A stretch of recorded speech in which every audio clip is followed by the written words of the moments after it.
This Good Morning Northwest morning spread is brought to you by Bill's Heating and Air Conditioning. It is 6:53, time to get you ready to take on your Wednesday midweek here with the Morning Sprint. Yes, Sydney Charles with the latest details on the Southwest Airlines travel fiasco. Destiny Richards is live with details on avalanche awareness course you could take. And Mark Peterson is telling us about a new system heading our way.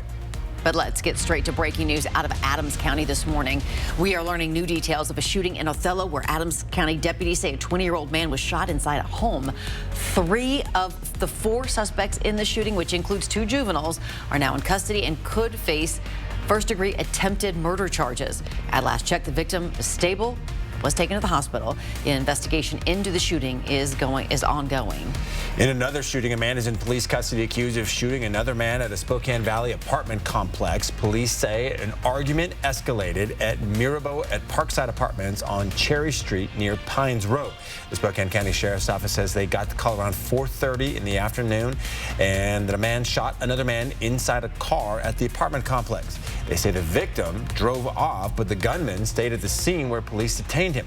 Deputies caught up with the victim in the parking lot of Plants Ferry Park. He had been shot in the leg. While the gunman is in custody, he is not being charged at this time. When we get more information, we will update you, of course, on KXLY.com. This morning, we've been dealing in our first alert weather with, again, some light snow, some light rain, and the winds that continue to hit. 19-mile-an-hour winds into the valley. We've got gusts to 17 miles an hour, gusts to 32 down into Pullman.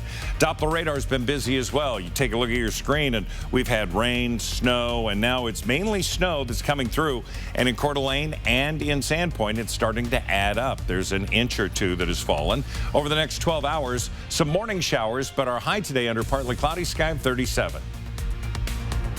The head of Southwest Airlines is now apologizing and pledging to make things right for customers left stranded across the country. What started as weather-related cancellations quickly snowballed into a system-wide meltdown. Southwest CEO Bob Jordan says the airline's point-to-point operating system, which relies on a network of direct flights, is especially vulnerable to challenges like severe weather. Southwest Airlines Pilots Union says the carrier's outdated IT system is also contributing to the chaos. The fallout is now prompting a government investigation, and Secretary Pete Buttigieg will be live with the latest on the travel crisis coming up on Good Morning America. It's been 6 weeks since the brutal murders of 4 University of Idaho students. Police are releasing slivers of new information, still on the hunt for a killer. The highest priority, they tell us, at this point remains tracking down that white Hyundai Elantra that was seen near the crime scene.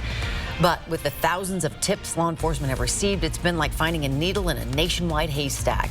Police have identified 22,000 vehicles in their search for that car and are sifting through more than 17,000 tips and leads. They do say they are making progress. You can read a timeline of the investigation and all of our stories on KXLY.com. With some breaking news out of Adams County, the Department of Transportation warning drivers of a sinkhole on State Route 261 south of Washtenaw. Traffic is reduced to a single lane and flaggers have been in place all night to direct traffic through that area. The DOT plans to send crews there at first light, so they may be on scene now to assess that damage. And this is not a great sight, especially if you are trying to use a sidewalk. This is under I-90 near Monroe and downtown Spokane. The DOT says this is a busted seal on a bridge joint, and their crews won't be able to make repairs until the snow berms above it all melt. This morning, we've been live at 509 X Lab talking all about an avalanche awareness course happening tonight, hosted by the Idaho Panhandle Avalanche Center. They'll be telling you about how to recognize the red flags of avalanche danger, as well as how to help yourself and others who may get caught in one. You can go to our website, KXLY.com, for more information about the course happening 6 to 7 p.m. tonight, as well as what the Avalanche Center does in forecasting and education in the Inland Northwest. We have new information on the woman accused of shooting and killing a man in Medical Lake. 24-year-old Cynthia Metzger claims Colin Bastow was attacking her at the time of the incident. According to court documents, Metzger told deputies he was trying to rape her when she shot him.